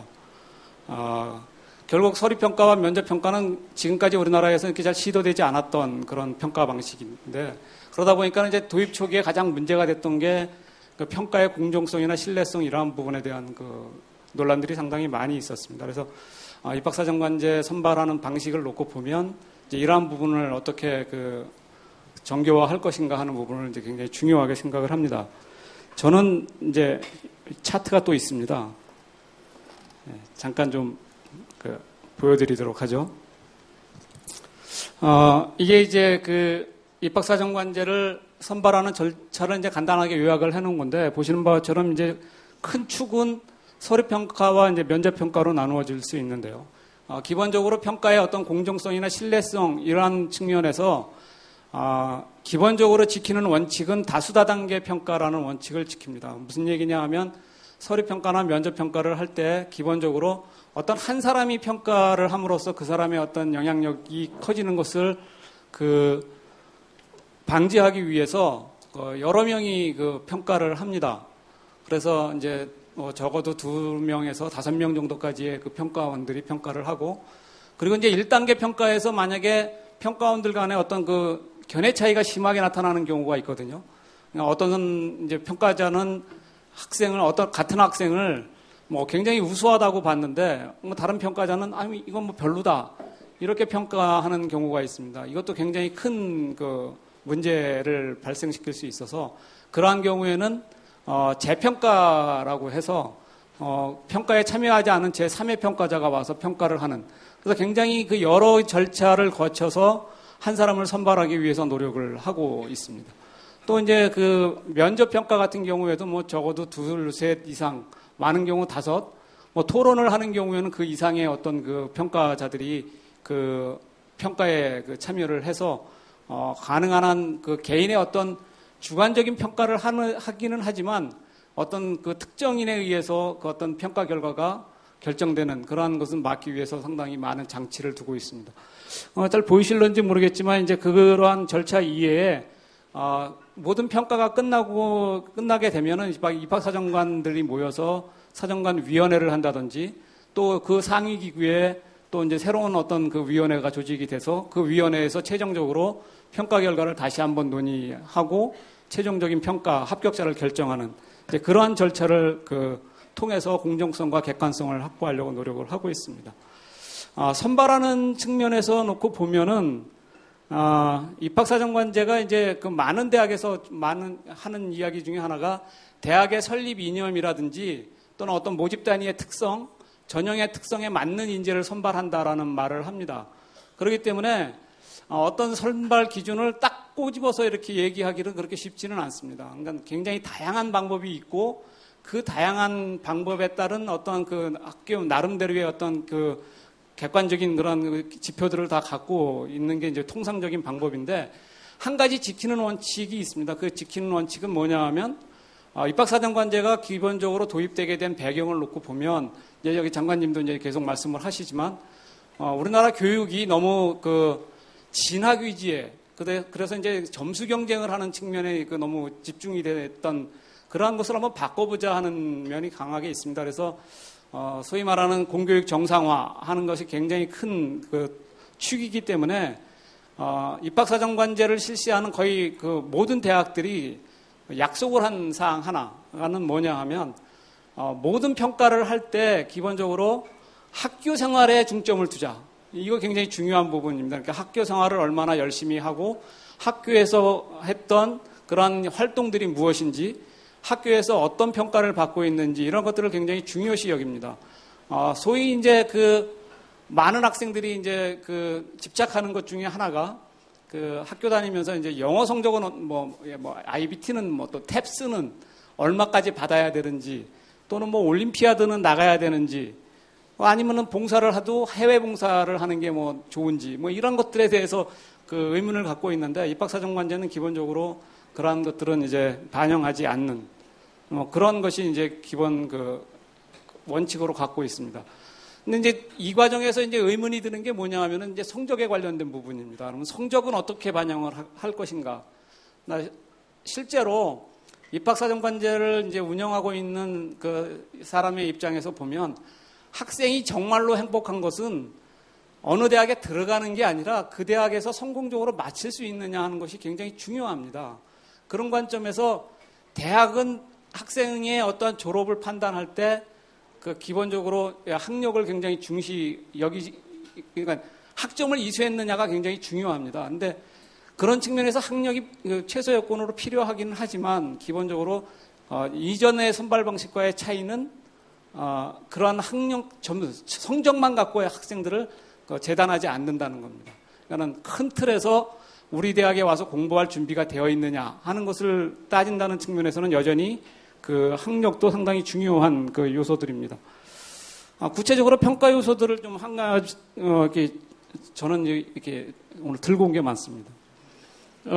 보면은 결국은 이제 여러분들이 늘 그 학교 생활 기록부에 나와 있는 요소들입니다. 이제 교과라든지 창의적 체험 활동이라든지 학교 생활에 대한 여러 가지 기록들, 그 다음에 이제 학습 환경 이러한 것들을 이제 우리가 고려를 해서 평가를 하는데 교과와 관련돼서는 아까 이제 잠깐 말씀드렸지만 몇 점이다 하는 것보다는 큰 틀에서 이 학생이 관심 있는 영역에 어떤 성취를 냈는지, 그 다음에 학교 생활을 하면서 성적은 어떻게 발전을 했는지 하는 부분들이 상당히 이제 중요하게 고려가 되고 있습니다. 그다음에 이제 창의적 체험 활동이라든지 그 학교 생활의 어떤 충실도 이러한 부분들은 학교에서 제공하는 프로그램에 얼마나 적극적으로 또는 학교 행사에 얼마나 적극적으로 참여했는지 그리고 뭐 학교에서 어떤 위치에서 어떤 활동을 했는지 이러한 것들을 우리가 굉장히 그 꼼꼼하게 살펴보는 그런 측면이 있습니다. 그다음에 이제 환경적인 면도 상당히 그 고려되는 부분이 있는데 사실은 환경은 자기가 선택할 수 있는 것은 아니기 때문에 상황에 따라서 좀 다르게 고려를 하고는 있습니다. 근데 같은 성취를 보였다면 좀 더 자기주도적이고 어떤 의존적이지 않은 그런 성취를 한 학생들을 좀 더 높게 그 평가를 하고 있습니다. 네, 일단 간단하게 좀 설명을 해주셨고, 자, 우리 학생들이 그러면 입학사정관제를 준비하려면 어떻게 해야 되는지도 이게 참 어폐가 좀 있긴 합니다만 준비를 한다는 게 그래도 방식은 아는 게 좋잖아요. 준비한다 하는 거는 그렇게 이제 그 쉬운 얘기는 아닙니다. 그러니까 입학사정관제가 그 준비를 통해서 될 수 있는가 하는 부분은 좀 그 양면이 있는 것 같습니다. 제가 입학사정관제로 이제 학생들을 선발을 해서 이렇게 만나보면 그 학생들이 이제 공통적으로 하는 말이 뭐가 있냐 하면은 나는 입학사정관제를 준비하지 않았다. 내가 관심이 있고 내가 그 스스로 어떤 그 궁금증이 있어서 그거를 해결하기 위해서 어떤 노력을 했는데 나중에 이제 입학사정관제가 내 앞에 그 갈 수 있는 길이 그 열려 있더라 하는 얘기들을 합니다. 이제 대표적으로 연대 입장에서 이제 가장 유명하게 입학사정관제로 합격한 학생이 이제 소위 그 곤충 박사 그 학생 이제 얘기들을 많이 들어봤을 텐데 그 학생은 그 처음부터 본인이 그 어떤 그 과정에서 놓고 보면은 한 부분에 그쪽 분야에 굉장히 관심이 많아서 스스로 산을 이렇게 찾아다니면서 했다는 거죠.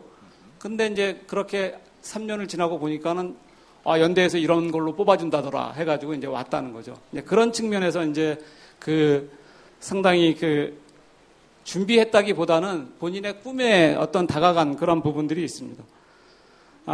그래도 뭐 어차피 경쟁이니까 약간의 준비는 필요하기는 합니다. 근데 제가 이제 이렇게 말씀드리면서도 꼭 그 말씀드리고 싶은 것 중에 하나는 입학사정관제는 스펙 경쟁은 아닙니다. 스펙 경쟁은 아니고 소위 그 스토리 경쟁이라고 얘기를 하죠.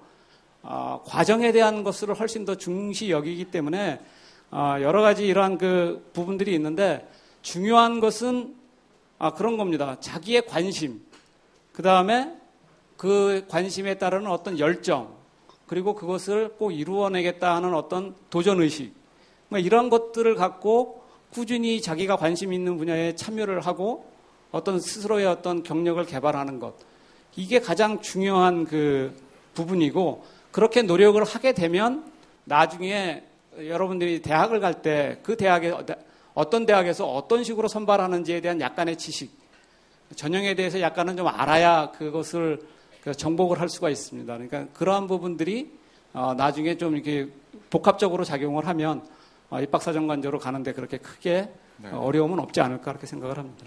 지금 박정선 교수께서 보여주신 저 마지막 자료를 보면 무슨 학원 가서 해결될 일이 아닌데요? 그렇죠. 그렇죠? 예. 그리고 말씀하신 대로 스펙, 보통 입학사정관 하면 스펙을 어떻게 준비할까 걱정을 하시는데요. 정말 그건 아니다 하는 게 사정관님 말씀이시고 저희 정부 정책도 그렇습니다. 그래서 말씀하셨지만 정말 자기의 꿈을 키우고 그 꿈을 찾아가면 입학사정관들이 그걸 인정해주는 그게 워낙 그 본질이다 이렇게 생각합니다. 네, 열심히 다양한 활동들을 하고 그것들로 인한 경험과 상식, 지식들이 이렇게 몸에 배 있으면 입학사정관 분들이 잘 그걸 체크해낸다 이거 아니겠습니까? 그렇죠. 이제 제일 중요한 키워드는 역시 이제 경험인 것 같습니다. 경험. 그러니까는 이렇게 머릿속으로 생각하는 것보다는 가서 몸으로 부딪히고 활동하면서 거기서 어떤 것을 느끼고 그러한 느끼는 것이 이제 자기의 어떤 성장에 도움이 되고 이러한 것들이 쌓이면 어떤 좀 발전적인 방향으로 나갈 수 있는 어떤 토대가 되고 뭐 그런 과정이 아닌가 생각을 합니다. 저희가 사실 입학사정관 제도를 이제 처음에 도입해서 쭉 확대를 해 나가면서 가장 어려웠던 부분이요. 입학사정관도 사교육으로 얼마든지 이제 준비할 수 있다. 그렇게 해서 사교육 기관에서 계속 이제 뭐 마케팅을 하고 또 입학사정관 제도 도입에서 오히려 뭐 사교육이 늘어난다 하는 그런 비판들 때문에 참 저희들이 힘든 부분이 많았습니다. 지금 이제 입학사정관 제도로 학생을 선발하는 부분이 많이 확대가 돼서요. 지금 그 소위 선도대학이라고 하는 그 이제 우리가 교과부에서 지원을 해주는 66개 대학의 경우에는 한 25% 정도의 학생을 입학사정관을 뽑고 있거든요. 그리고 전국적으로는 한 12% 정도 되니까 상당히 이제 입학사정관 제도 규모가 많이 늘어났는데요. 그 과정에서 이 사교육으로 입학사정관을 뭐 제도를 준비할 수 있다 하는 그런 부분도 좀 많이 이제는 좀 불식되지 않나 싶은데 한번 제가 여쭤보고 싶은데 어떠신가요, 진짜? 예. 실제로 그 입학사정관제 실제 이제 합격하는 학생들 저희가 이제 얼마 전에도 올해 뽑은 애들 만나서 이제 얘기를 해봤는데, 네. 저희가 작년에 창의인재라는 걸 통해서 이제 그 네. 학생들을 선발을 했는데 저희가 쭉 뽑아놓은 결과를 보면 굉장히 다양한 학생들을 뽑았습니다. 그러니까 뭐 검정고시 출신 학생도 뽑았고 전문계 출신 학생들도 뽑았고요. 그 다음에 이제 일반고 뭐 이렇게 다양하게 이제 학생들을 뽑았는데 그 학생들이 똑같이 하는 얘기가 뭐냐 하면은 자기가 좋은 일을 했다. 내가 관심이 있는 일, 어떤 학생은 뭐 곤충에 관심이 있어서 그거를 했고, 어떤 학생은 인권에 굉장히 관심이 있어서 인권의 어떤 그런 활동들을 이제 열심히 했고, 어떤 학생은 뭐 영화를 찍는 게 관심이 있어가지고 뭐 그런 쪽에 노력을 하고, 그러니까 이런 학생들이 굉장히 이제 다양하다는 거죠. 그러니까 그런 거는 사실은 사교육에 의해서 된다 이렇게 보기는 좀 어렵죠. 그러니까는 그렇죠. 예. 네, 실제 그 합격한 학생들이 그런 얘기를 했고, 자 드디어 이제 여러분의 선배인 지금 포항공과대학에 재학 중인 우리 지은경 학생의 얘기를 좀 들어보겠습니다. 우리 장관께서도 지금 상당히 의문스러워하셔서 직접 물어보셨거든요. 사정관께 사교육 없이 자기주도 학습만으로 그리고 공교육만으로 대학에 간다. 이게 가능하다고 생각합니까? 어떻습니까? 지은경 학생. 네, 의여중 의여고 출신 지은경이고요. 지금 포스텍 화학과 재학 중입니다. 네, 이제 공교육만으로 이제 진로 선택이 가능하냐고 물어보셨는데 저는 충분히 가능하다고 생각합니다. 왜냐면은 제가 그런 케이스이기 때문인데요. 이제 중고등학교를 제가 학원이나 과외 없이 혼자서만 공부를 했습니다. 이제 혼자서 자기주도 학습으로 학교 수업을 따라갔고, 사교육 대신 의여고 같은 경우에서는 학교에서 운영했던 심화반이나 아니면 방과후 학습 같은 것을 사교육 대신 저는 적극적으로 활용을 했고요. 그런 과정에서 그런 다양한 경험을 하다가 제 진로를 발견을 하게 돼서 원래는 제가 교육 계열을 진학할 생각이었는데 이제 고등학교 1학년 때 과학 심화반에서 화학 수업을 들으면서 이제 화학이 좀 더 나에게 맞는 것 같다 그렇게 알게 되었고, 그러다 보니까 순수 계열 쪽으로 관심을 돌리게 되면서 제가 지금 재학 중인 포스텍에 관심을 가지게 되었고, 이제 자기주도 학습으로 슬슬 준비를 해서 지금은 포스텍에 합격해서 즐겁게 학교 생활을 하고 있습니다. 이렇게 공교육만으로도 저는 충분히 학교에 자기 적성도 찾고 진로 선택도 성공할 수 있다고 생각합니다. 네, 지금 저 모습만 봐도 상당히 즐거워 보여요. 네, 행복함이 이렇게 얼굴에 묻어납니다. 요즘 학교 생활 재밌게 잘하고 있죠? 네. 예, 자, 뭐 충분히 가능하고 본인은 해냈지만 그래도 이 자기주도 학습이라는 거이 하다 보면 이렇게 난관에 부딪힐 때가 있거든요. 막 힘들고 외롭고. 네? 네. 그럴 때 어떻게 극복했어요? 제가 이제 혼자 공부를 하다가 가장 힘들었을 때가 아무래도 혼자 공부하다가 안 풀릴 때, 그리고 성적이 많이 떨어졌을 때인데요. 저 같은 경우에도 고등학교 2학년 때 외국어 공부를 하는데도 성적이 자꾸 떨어져서 한 번은 나도 학원이나 과외를 통해서 성적을 올려볼까 생각을 했었는데, 그때 이제 여지껏 혼자서 해왔는데 이제 와서 사교육을 이용하기는 좀 오기 아닌 오기가 들어서 다시 이제 나 자신을 믿고 한 번 더 해보자 했는데, 이제 자기주도 학습이라고 이제 학생들이 많이 오해하는 게 있는데요. 자기주도 학습이라도 혼자서만 공부하는 게 아니에요. 그게 아니라 주변의 매체들을 이제 적극적으로 활용해야 되는데, 이제 아까 제가 예시를 들었던 그 외국어 공부할 때는 이제 EBS를 활용을 많이 했어요. 이제 고등학교 2학년이었는데 수능을 좀 대비를 미리 먼저 하자 하는 입장에서 수능 교재로 그때부터 시작을 했고 EBS 강의를 꼼꼼히 찾아 들었고 이제 혼자 하다 막히면은 학교 선생님을 찾아간다거나 주변의 친구들 이제 선배들 이렇게 활용해서 잘 해나갈 수 있었습니다. 수학 같은 경우에는 혼자서 공부하다가 막힐 때 해답을 무조건 보는 게 아니라 주변에 친구한테 찾아가서 이거 어떻게 풀어야 될까 물어보고 나는 이렇게 풀어볼 건데 너는 이렇게 풀어봐라 해서 서로 이제 문제 푸는 방식 같은 것을 교환을 해서 조금 더 적극적인 공부 자세를 기를 수 있었고 이게 실제로도 대학에 진학해서는 도움이 되는 게 대학에서는 전공 같은 거는 학원이 있을 수가 없잖아요. 전부 다 100% 혼자 자기주도 학습으로 해야 되는데 실제로 제가 이제 대학에 와서도 고등학교 때 했던 것처럼 문제를 풀다 막혔을 때 너는 이렇게 풀어봐라 난 이렇게 풀어보자 해서 능동적인 학습을 가능케 할 수 있었습니다. 그랬군요. 그때 습관이 지금 대학 지금 생활까지 이어져서 네. 혜택을 보고 있는 경우입니다. 자, 입학사정관제로 지금 들어가신 거죠? 포스텍을? 네. 뭐 특별히 준비한 게 있습니까? 아까 연대 사정관 선생님 말씀하신 대로 제가 준비한 게 없습니다. 제가 사실 입학 사정관제로 이제 대학을 가야겠다 생각한 게 실질적으로 고3 때 입시 대비를 하면서인데요. 그 전까지는 입시 전형을 어떤 걸 선택을 하든지 일단 첫 번째로 중요한 게 내신이 중요하니까 학교 공부를 일단 기본적으로 열심히 했고요. 그 다음에 좀 추상적인 얘기이긴 하지만 목표 설정에 가장 시간을 많이 보냈습니다. 제가 아까 얘기했던 대로 교육 계열에서 이제 순수과학 계열로 옮겨가면서 진로가 많이 바뀌니까 조금 더 구체적인 목표가 필요하다고 생각을 했고 그 목표를 확립해가는 과정에서 학교에서 운영했던 과학심화반이나 아니면은 4월달이나 5월달쯤 되면은 교내에서 과학 행사 같은 거나 캠프 같은 것도 많이 여니까 그런 것도 참여를 하면서 나는 이런 쪽으로 이런 방향으로 진로를 정해야겠다 이런 생각도 했었고 그다음에 대학 같은 데서 주최하는 캠프도 있으니까 그런 거 다녀오면서 확실히 제 진로를 잡게 되었습니다. 그리고 그런 것들을 실제 자기소개서를 쓸 때 스토리텔링이라고 하죠. 이제 저만의 이야기를 만들어서 그대로 녹여냈기 때문에 자기소개서를 쓰는데도 그렇게 큰 어려움을 겪지도 않았고요. 이제 저를 많이 잡아줬던 것에 대해 얘기하면은 이제 스터디 플래너라고 하죠. 그것이 있는데요. 사교육을 택하는 친구들한테 물어보면은 너 학원 왜 다녀? 과외 왜 해? 라고 물어보면 친구들 하는 얘기가 나 혼자서는 못할 것 같아. 아무래도 억지로는 누군가 나를 잡아줘야 돼서 이렇게 억지로라도 학원을 다닌다, 과외를 한다 많이 하는데요.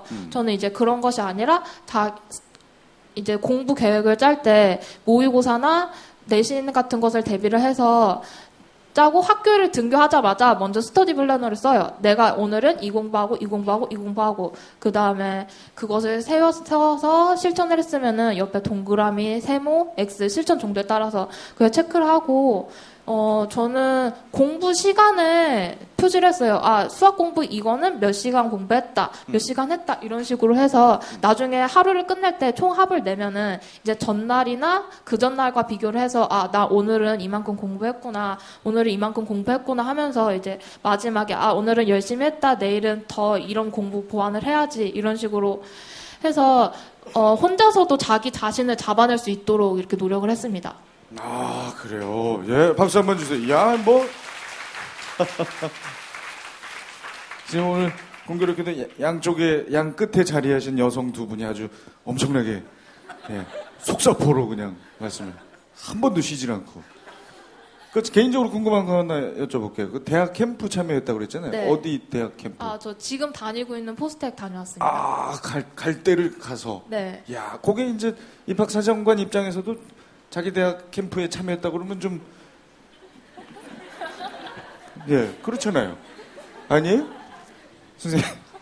특정 학교를 방문한 거는 이제 경험 면에서는 도움이 되지만 또 자기 학교를 많이 와봤다 그래서 또 물론 그래. 아니 그래도 포스텍 가는 사람이 연대 캠프 갔다 왔다고 이렇게 써내면 아마 포스텍에 간 거는 아마 포스텍에서 하는 어떤 그런 과학 캠프라든지 뭐 그런 게 있었을 겁니다. 아, 그래서. 네. 연대도 그런 캠프들이 많이 있습니까? 예, 연대도 여러 가지 캠프를 하죠. 그러니까 본인이 어떤 그 본인의 희망과 관련돼서 그런 것들을 많이 이용하는 거 굉장히 중요한 활동이라고 봅니다. 아, 이런 거 괜찮네요. 자기가 원하는 대학에서 진행하는 고등학생들을 위한 캠프에 참여하는 거. 이거 참 중요한 경험 아니겠습니까? 네, 네. 요즘 또 그런 게 정말 많습니다. 그래서 우리 학생 정말 말씀 참, 뿌듯하게 잘 들었고요. 저희가 정책이 추구하는 그런 목표에 부합하게 아주 그렇게 잘, 이렇게 준비를 해서 이렇게 성공한 케이스 같아서요. 저희로서도 아주 좋은 사례로 이렇게 좀 활용했으면 합니다. 사실. 그래서 마치 저 교육과학기술부 소속 같아요. 네? 교육과학기술부 고등학교 나온 사람처럼 아주 잘 해냈습니다. 아유, 다시 한번 감사하다는 얘기를 드리고, 자, 이제 입학사정관제. 여러분 사실 관심 많이 있으실 거고, 지금 경험자, 또 사정관, 이렇게 두 분 나와 계시고, 또 장관께서도 계시니까, 역시 질문 딱 2개만 받고, 오늘의 토론은 끝내도록 하겠습니다. 자, 입학사정관제, 그리고 자기주도 학습 관련해서 궁금하신 거 딱 2분만 질문 받아볼게요. 그리고 맨 앞줄 학생 중에 한 학생 한번 해볼까요? 아주 자세 좋거든요. 네? 거의 미동도 하지 않고 앞쪽을 응시하고 있었던 내 학생 중에 한 사람 한번 해봅시다. 아주 훌륭한 자세예요. 이런 토론 방청객이 나아가야 할 방향을 제시하고 있는 내 학생. 거의 움직임이 없어요. 기절한 줄 알았어요, 처음엔. 약간씩 있다가 좀 우스갯소리 나면 이런 거 그냥 다시 앞을 우리 2번째 학생이 한번 해봅시다. 물병고, 네, 2번째 학생. 마이크 한번 주셔보시고. 그럼 괜찮아요. 이런 게 이 창의력 체험이에요. 네. 오케이. 알겠습니다. 강요하진 않겠어요. 자, 누가 한번 해볼까요? 어떤 질문이든 상관없습니다. 그렇죠. 네, 우리 3번째 학생. 자, 어느 학교 누군지 소개하시고. 일어나서 할까요? 네. 괜찮아요. 어때? 이게 얼마나 좋은 경험입니까? 네. 의여고에서 왔어요. 네. 왔구나. 괜찮아요. 뭐가 부끄러워. 자, 몇 학년 누군지 소개하시고. 아유, 이쁘게 생겼어요. 1학년 이가연입니다. 이가연 학생? 네. 궁금한 점 질문합시다. 수학이나 과학 경시대에 참가하는 게 입학사정관제에 도움이 되나요? 저거 참 많이들 궁금해할 것 같아요. 수학이나 과학 경시대에 참여, 입학사정관제 도움 됩니까? 제가 이제 많이 받는 질문이기도 합니다. 근데 저희가 이제 그런 대답을 질문을 받게 되면 늘 하는 말이 있습니다. 왜 나가려고 하느냐? 입학사정관제는 아까도 제가 말씀드렸지만 이제 스펙 경쟁은 아닙니다. 기본적으로 어떤 상을 받았다, 어느 상을 받았다 이거보다는 왜 그것을 했느냐가 훨씬 더 중요하다는 거죠. 그러니까 수학 경시대회를 나가서 어떤 상을 받았다 하는 것보다는 내가 무슨 필요에 의해서 이 경시대회에 나갔고 그 경시대회에서 어떤 성취를 이루었고 어떤 실패를 했다. 근데 나는 이제 그런 성공을 바탕으로 어떻게 했다 또는 실패를 바탕으로 어떻게 노력했다 하는 것들을 우리한테 얘기해 주지 못하면 사실 스펙 쌓아가지고 이렇게 상 쭉 나열해 놓는 거는 그렇게 크게 입학사정관들을 움직이지는 못합니다. 그러니까 작년에 우리가 창의인재 같은 경우 발표 초기 1차 발표를 했을 때 저희도 이제 궁금하죠. 처음 했기 때문에. 그래서 어떤 평들이 올라오나 쭉 이제 인터넷 학생들이 많이 가는데 이렇게 접속해서 해봤더니 어떤 학생이 나는 무슨 경시대회 무슨 상 해가지고 상을 막 쫙 나열을 해놓고 이제 마지막에 근데 떨어졌습니다. 이렇게 했습니다. 근데 실제로 곤충 박사라고 알려진 그 학생은 아무 상도 없거든요. 근데 그 학생은 오로지 자기의 관심을 어떻게 좀 구체화시키기 위해서 밤을 새서 산에 올라가서 관찰을 하고 그거를 기록을 하고 그러한 것들을 이제 구체적인 자기 미래와 연관지었고 이러한 노력들이 우리한테 이제 왔다는 거죠. 그러니까 이제 그런 어떤 경시대회를 나가느냐, 물론 나가는 거 저희가 말리지는 않겠지만, 구체적으로 어떤 일을 하든지 마찬가지입니다. 왜 하는지, 그리고 그것을 통해서 내가 어떤 인간으로 바뀔 수 있는지에 대해서 본인 스스로 어떤 고민하지 않으면은 입학사정관들한테 좋은 평가를 받는 것은 사실상 쉽지는 않습니다. 네. 그러니까 거꾸로 말하면 정말 고급 수학, 예? 그 심화된 과학에 관심이 있어서 그런데 경시대에 나가서 내 실력이 어느 정도인지 한번 테스트해보고 싶었는데 가서 뭐 1, 2등은 못했지만 이 정도여서 조금 더 내가 했다. 이런 것들은 그렇죠. 이제 진심이 전달되니까. 그런 어떤 거죠. 그 네. 하나의 그 전체적인 그런 플로우가 좀 있어야 됩니다. 과정이 좀 있어야지. 그렇죠. 예. 무작정 어디 뭐 우수상 이런 건 아니에요. 그 지은경 학생은 혹시 경시대회 나갔었어요? 저 교내 경시대회 이제 제가 어느 정도 이 문제를 얼만큼 풀 수 있겠다 싶어서 이제 제 자신이 궁금해서 나갔던 거 외에는 교회 그런 올림피아드 없고요. 네. IBT 없고요. 테스 없고요. 스펙 아무것도 없습니다. 그거 좀 나가보지 그랬어. 네. 너무 안 나갔다. 대신 저는 그런 거 대신 이제 네. 여러 가지 캠프 참여나 아니면 행사 참여 그리고 책을 많이 읽었어요, 저는. 남들 시험 볼 때 캠프, 행사, 또 독서 요걸로다가 괜찮네요. 근데 하여튼 아시겠죠? 답이 좀 됐을 것 같은데 네. 그렇죠? 사실 저희가 그 입학사정관 제도가 이 사교육을 유발한다는 그런 비판이 초기에 있어서 정책적으로 그리고 대교협에서 입학사정관 가이드라인을 만들면서 아예 그 교회에서 하는 경시대회는 입학사정관 전형에서 인정하지 않는 걸로 그렇게 했었습니다. 그래서 이제 입상을 하는 경우에라도 교내에서 하는 것만 인정을 하는 걸로 그렇게 했었거든요. 그래서 그 정도로 이제 저희가 우리 설명하신 대로 일단 그 학생들이 얼마나 자기 꿈을 키우느냐 하는 건데 그걸 보는 방식이 학교 생활을 얼마나 충실히 했느냐 하는 그것부터 보기 시작을 하니까요. 사실 또 이제 학교 외부의 활동을 하더라도 정말 말씀하신 대로 내가 어떤 필요에 의해서 내가 어떤 꿈을 쫓아가기 위해서 했다 하는 그것이 중요한 것이지 입상 성적은 중요하지 않다는 말씀을 드리겠습니다. 네, 여러분의 말씀으로 아주 명확해진 것 같습니다. 예, 스펙 쌓으려고 절대 밖에 나가서 시험 보지 마시고 오히려 학교 생활 충실하시고 좋아하는 경험들을 쌓아가면 될 것 같습니다. 자, 그럼 이 정도로 일단 뭐라고 그랬어요? 오케이. 자, 주제 토론은 이 정도로 마무리를 하고, 자, 우리 충분히 쉬셨겠어요. 예, 아까 열변을 토하시고 나서 거의 침묵으로 한 20분 계셨는데, 자, 이제 마지막으로 우리 출연하신 분들 한 말씀씩 학생들에게 하시는 시간 드리겠습니다. 먼저 윤 선생님. 정말 이렇게 어려운 걸음들을 해준 것에 비해서 제가 여러분들에게 듣고 싶은 말을 했는지는 잘 모르겠습니다. 근데 제가 마지막으로 여러분들께 학생 여러분과 그리고 또 부모님 여러분께 3가지만 말씀드리고 싶어요. 일단 자기 자신을 믿으세요. 공부를 잘하는 사람도 있고 운동을 잘하는 사람도 있고 노래를 잘하는 사람도 있어요. 글을 잘 쓰는 사람도 있어요. 자기의 보물을 찾고 자신을 믿고 그다음에 자기 꿈을 향한 구체적인 목표를 세우셔야 됩니다. 구체적인 목표를 세우고 거기에 따른 치밀한 계획을 세우세요. 그리고 이때 실천을 하셔야 되잖아요. 실천하는데 도움받을 수 있는 게 있어요. 그건 바로 학교 내에서 이루어지는 교육과정 내에서 이루어지는 각종 교육 활동입니다. 여러분들 교내 프로그램, 캠프, 교내 경시 각종 프로그램에 자기가 관심 있다고 생각하는 것에 꼭 참여를 하세요. 그리고 마지막으로 당부하고 싶은 것은 그런 것들을 기록 정리해서 에듀팟에 꼭 정리를 해두세요. 이렇게 했을 때 이렇게 3가지가 갖춰져 있으면 어떤 기회가 와도 자기가 그것을 선택할 수가 있고 대학 전형에도 활용할 수 있고 취업에서도 활용할 수가 있습니다. 이상으로 제 말씀을 마치겠습니다. 네, 감사합니다. 박수 한번 주시고.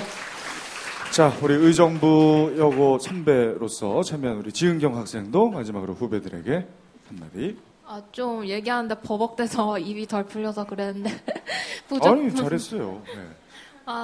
제가 좀 당부하고 싶은 거는 다양한 경험을 해봤으면 좋겠다는 거였어요. 제가 고등학교 1학년 때 과학 심화반에서 화학 수업 들으면서 진짜 제 진로를 찾았던 것처럼 그 경험이 아니었다면은 저는 아마도 그냥 진로라고 생각했지만 진로가 아니었던 길에 가서 맞지 않는 길을 가고 있었을 텐데 이렇게 다양한 체험을 해서 목표를 정확히 세우고 친구들이 흔히 생각하는 게 목표는 별로 중요하지 않다. 일단 성적을 올리고 보자. 성적을 올리고 나면 그에 맞는 이제 나의 목표가 생길 것이라 하는데 절대 아니고요. 저 같은 경우에도 이제 고등학교 1학년, 2학년, 3학년 가면 이제 성적이 쭉 올라가는 게 보여요. 근데 그때마다 동기부여가 됐던 게, 화학계열을 가야겠다.